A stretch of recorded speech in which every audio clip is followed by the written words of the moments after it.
Android phones आज के समय में बहुत अच्छे हैं, लेकिन एंड्रॉइड फोन के अंदर कुछ ऐसी चीजें जिनको इंप्रूव करना बहुत इंपॉर्टेंट है। एग्जांपल के बारे में बात करें, आज के समय में एंड्रॉइड फोन हर मामले में एप्पल के आईफोन से आगे निकल जाता है। लेकिन क्या आप लोग को मालूम है कि एक ऐसी जगह जहां पे एंड्रॉइड फोन पीछे है आज भी एप्पल के आईफोन से, और वो है वीडियो रिकॉर्डिंग।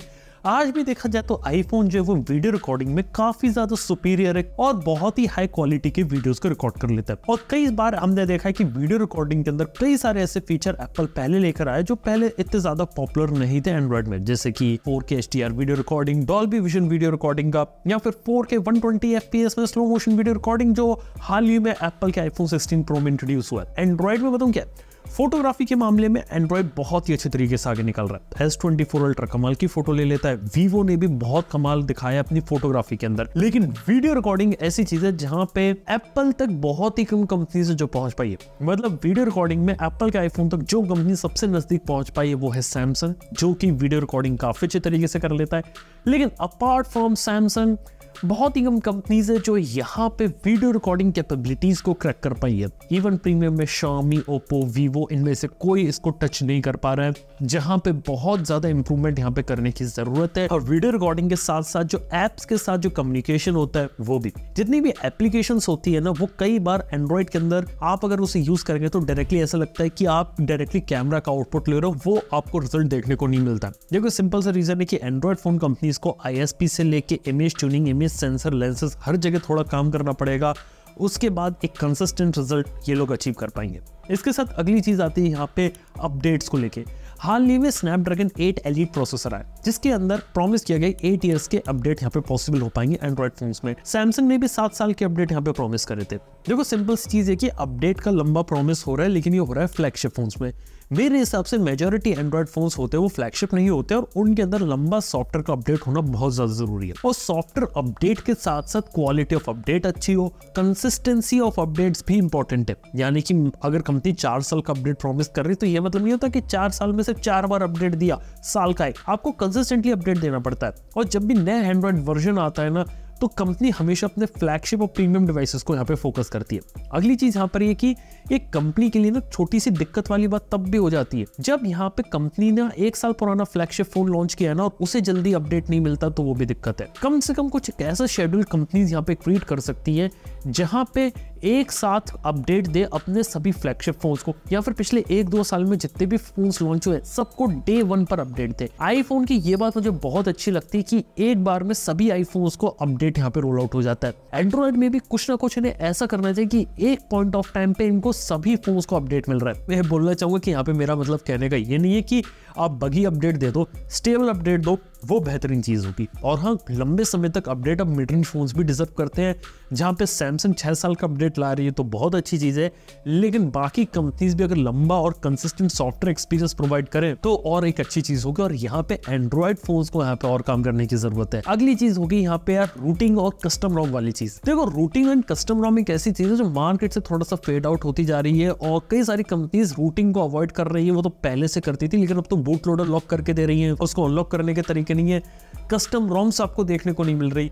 मेरे हिसाब से कस्टम रोम रूटिंग एक ऐसी चीज है जो एंड्रॉइड को बहुत ज्यादा यूनिक बनाती थी, जिससे लोगों को लगता था कि अपने मोबाइल फोन का ट्रू पोटेंशियल अनलॉक कर सकते थे और बहुत कुछ अपने फोन के अंदर कर सकते थे।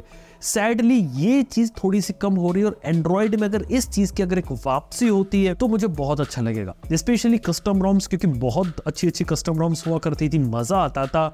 वो एक जमाना यहाँ पे थोड़ा सा कम हो गया, और बहुत ही कम फोन से जो कस्टम रोम्स को सपोर्ट यहाँ पे अच्छा प्रोवाइड करते हैं। इवन कस्टम रोम डेवलपर्स भी तेजी से यहाँ पे रिड्यूस हुए। अगर कुछ भी अगर यहाँ पर एक अच्छा इनोवेशन, रिवोल्यूशन हो कस्टम रोम वाली दुनिया में, एक बहुत बड़ा मजा आएगा।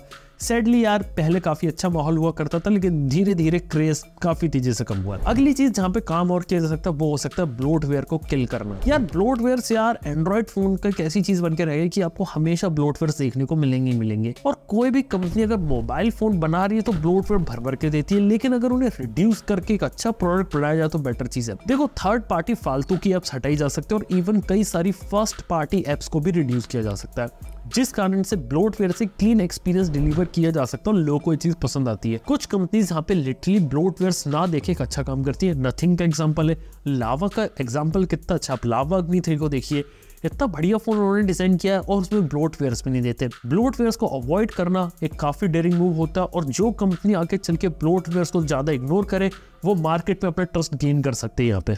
इसके साथ बात किया जा सकता है बैटरी टेक्नोलॉजी को लेके। बैटरी एक ऐसी चीज है जहाँ पे इतना बड़ा इनोवेशन नहीं आया। देखो बैटरी के अंदर देखा जाए तो कोई भी कंपनी ने मैसिव चेंज नहीं किया है, सिर्फ माइनर चेंजेस यहाँ पर करे, जैसे सिलिकॉन एनोड को जोड़ना, अलग अलग चीजें करना, लेकिन उसका इतना बड़ा ड्रास्टिक इंप्रूवमेंट नहीं पड़ा। जो अभी बेसिक चीजें हुई है वो ये हुआ है कि करंट टेक्नोलॉजी को ही यूज करके आप उसके अंदर ज्यादा से ज्यादा बड़ी बैटरी को पैक कर सकते हो, लेकिन इससे ज्यादा आगे भी जाने की जरूरत है जिससे बैटरी को जल्दी भी चार्ज किया जा सके, लंबी बैटरी लाइफ मिल सके यहाँ पे, और लंबे समय तक उस बैटरी के अंदर डिग्रेडेशन नहीं हो।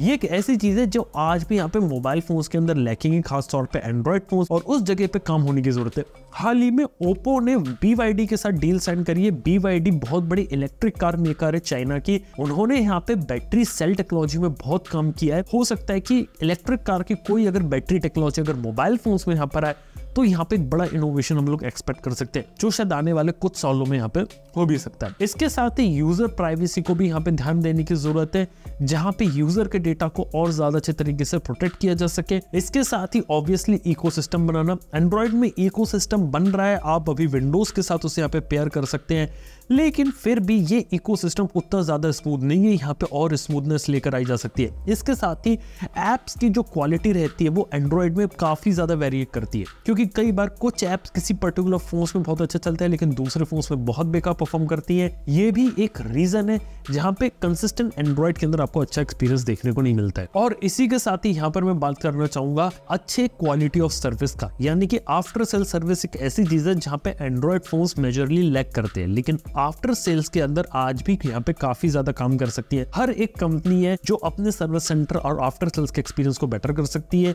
और इवन कई सारे फोन्स ऐसे रहते हैं जो डिसकंटिन्यू हो जाते हैं और उनके पार्ट्स अगर टाइमली अवेलेबल करवा अपने सर्विस सेंटर में तो भी एक अच्छा काम रहेगा। क्योंकि बेसिकली आज के समय में कई सारी कंपनी जिस डायरेक्शन मूव करे कि ज्यादा से ज्यादा फोन्स लॉन्च करना और पुराने फोन्स को भूल जाना, जिस कारण से पुराने फोन्स को अपडेट भी डिले होता है और पुराने फोन में कोई दिक्कत आती तो उसके कंपोनेंट और पार्ट मार्केट में मिलते नहीं है। अगर ये एक छोटी सी जो कंपोनेंट्स और पार्ट्स वाली जो प्रॉब्लम है ना, इस प्रॉब्लम को अगर कंपनी सॉल्व कर दे कि अगर फोन अगर हम एक बना रहे हैं और एक अच्छा फोन अगर हमने डिलीवर किया उसमें कोई प्रॉब्लम आती है तो कंपनी जिम्मेदारी लेकर उसको सॉल्व करे प्रॉब्लम को। और मान लीजिए अगर कुछ फिजिकल डैमेज होता है यूजर से और अगर पार्ट्स अगर अवेलेबल हो, टाइम पे रिजोल्यूशन यहाँ पे देखने को मिलेगा। यानी कि अच्छा फोन अगर आप बना रहे हो लेकिन उसे टाइमली यहाँ पे पार्ट्स भी अगर उसके अवेलेबल करवाओ तो वो एक बहुत अच्छी चीज होगी यहाँ पे। तो खैर ये कुछ ऐसी चीजें जो एंड्रॉइड फोन मैन्युफैक्चरर्स को यहाँ पे थोड़ा करनी चाहिए, थोड़ा ध्यान देना चाहिए और ओवरऑल प्रोडक्ट को थोड़ा सा और इंप्रूव करना चाहिए। इसके अंदर और भी चीजें एड अप कर सकते हो तो आप मुझे नीचे कमेंट बताओ कि फोन कंपनीज को और क्या करना चाहिए अपने प्रोडक्ट्स को बेटर करने के लिए।